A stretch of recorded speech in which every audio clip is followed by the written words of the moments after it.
गुरु sports व social फाउंडेशनच्या वतीने राज्यस्तरीय व राष्ट्रीय स्तरीय फुटबॉल स्पर्धेचे आयोजन देवळी कॅम्प येथील आनंद रोड मैदानावर करण्यात आले होते। 23 सप्टेंबर ते 3 ऑक्टोबर पर्यंत चाललेल्या या 10 दिवसीय फुटबॉल स्पर्धेत 32 संघांनी सहभाग घेतला होता। यावेळी अंतिम फुटबॉल स्पर्धेचे उद्घाटन शिवसेनेचे देवळाली मतदारसंघाचे आमदार योगेश घोलप व संस्थानचे सरपंच युवराज गोडसे यांच्या हस्ते करण्यात आले असून अर्जुन ढेरे यांच्या हस्ते टॉर्च करून स्पर्धेची सुरुवात करण्यात आली। या स्पर्धेत नाशिक जिल्ह्यातून 16 संघांनी सहभाग घेतला होता, तर उरलेले 16 संघ छत्तीसगड, औरंगाबाद, पुणे, बांगलादेश, पश्चिम बंगाल, मुंबई येथून आले होते।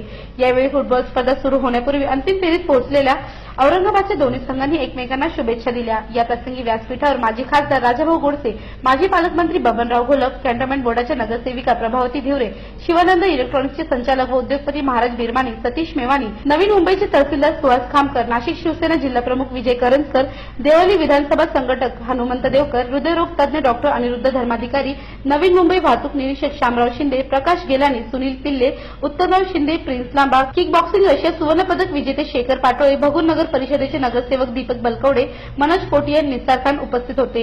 यावेळी आयोजकांच्या वतीने कार्यक्रमासाठी आलेल्या मान्यवरांना स्मृतिचिन्ह देऊन सत्कार करण्यात आला। स्पर्धेत सहभाग घेतलेल्या सर्व खेळाडूंना नवीन मुंबई तहसीलदार सुहास खामकर यांनी शुभेच्छा दिल्या। राष्ट्रीय स्पोर्ट्स फुटबॉल कॉम्पिटिशन यासाठी आज नाशिकमध्ये येणं झालेलं आहे आणि आज पावसामुळे थोडा विलंब झालेला आहे आणि खरोखर या मंडळाला मी शुभेच्छा देतो की जवळजवळ आता 5-7 वर्षापासून हे कॉम्पिटिशन आयोजित करतात। तर मला वाटतं की अशा मंडळांना आपल्या गावाच्या आजूबाजूचे जे प्रतिष्ठित लोक असतील, जमीनदार असतील, कारखानदार असतील, या सर्वांनी सपोर्ट केला पाहिजे। देवळी कॅम्पचा फुटबॉल हा खेळ संपूर्ण नाशिकमध्ये प्रसिद्ध करून या खेळासाठी लागेल तेवढा निधी उपलब्ध करून देणार असे जिल्हा प्रमुख विजय करंजकर यांनी सांगितले।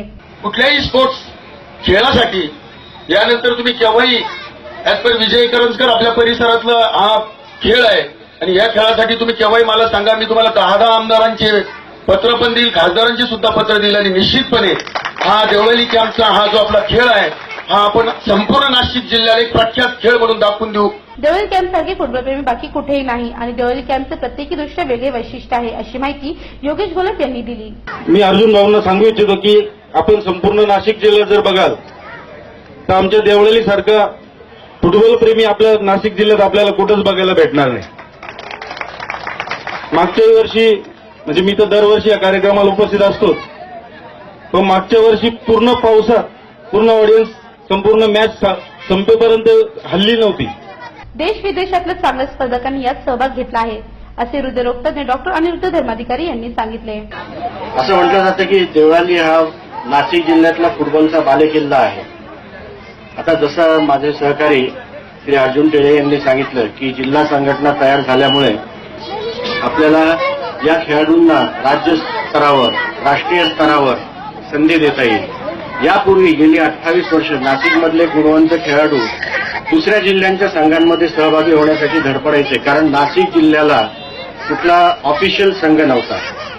आता ती संधी उपलब्ध झालेली आहे। या स्पर्धेसाठी ज्यांनी अहोरात्र मेहनत घेतली त्या सर्वांचे मी आभार मानतो आणि स्पर्धकांसाठी एक उत्तम व्यासपीठ आहे अशी माहिती सतीश मेवानी यांनी दिली। जो भी स्पोर्ट्स के मेंबर हैं, जिन्होंने भी यहाँ कोऑपरेट किया, हार्डवर्क किया, और सेक्रेटरी सिनू जोश, सभी लोगों को मैं शुक्रिया अदा करता हूँ। उन्होंने हमको यहाँ इनवाइट किया। यह health is your wealth, so all the dignities and the guest who have come here, I specially thanks them. सभी लोगों की तरफ से मैं शुक्रिया अदा बोलता हूँ और देवळी के लिए ये शान की बात है। फुटबॉलच्या या अंतिम फेरीत कोण जिंकेल हे बघण्यासाठी फुटबॉल प्रेमींनी मोठ्या संख्येने गर्दी केली होती। 45 मिनिटे चाललेल्या या स्पर्धेत औरंगाबादचे एमबीएफसी या संघाने औरंगाबादचे एनयूएफसी या संघाचा पराभव करत स्पर्धेचे विजेतेपद पटकाविले। राज्यस्तरीय व राष्ट्रीय स्तरीय चाललेल्या या फुटबॉल स्पर्धेचे विजेते औरंगाबादचे एमबीएफसी या संघाला 77,777 रुपये रोख व स्मृतिचिन्ह देऊन गौरवण्यात आले। तसेच उपविजेता ठरलेल्या औरंगाबादचे एनयूएफसी या संघाला 44,444 रुपये रोख व चषक देऊन गौरवण्यात आले। 10 दिवस चाललेल्या फुटबॉल स्पर्धेत अंतिम फेरीपर्यंत आपल्या संघाला टिकून या राज्यस्तरीय व राष्ट्रीय स्पर्धेत बाजी मारल्याने डीजेच्या तालावर झिंगाट्या गाण्यावर औरंगाबादच्या विजेत्या संघाने आपला आनंद साजरा केला।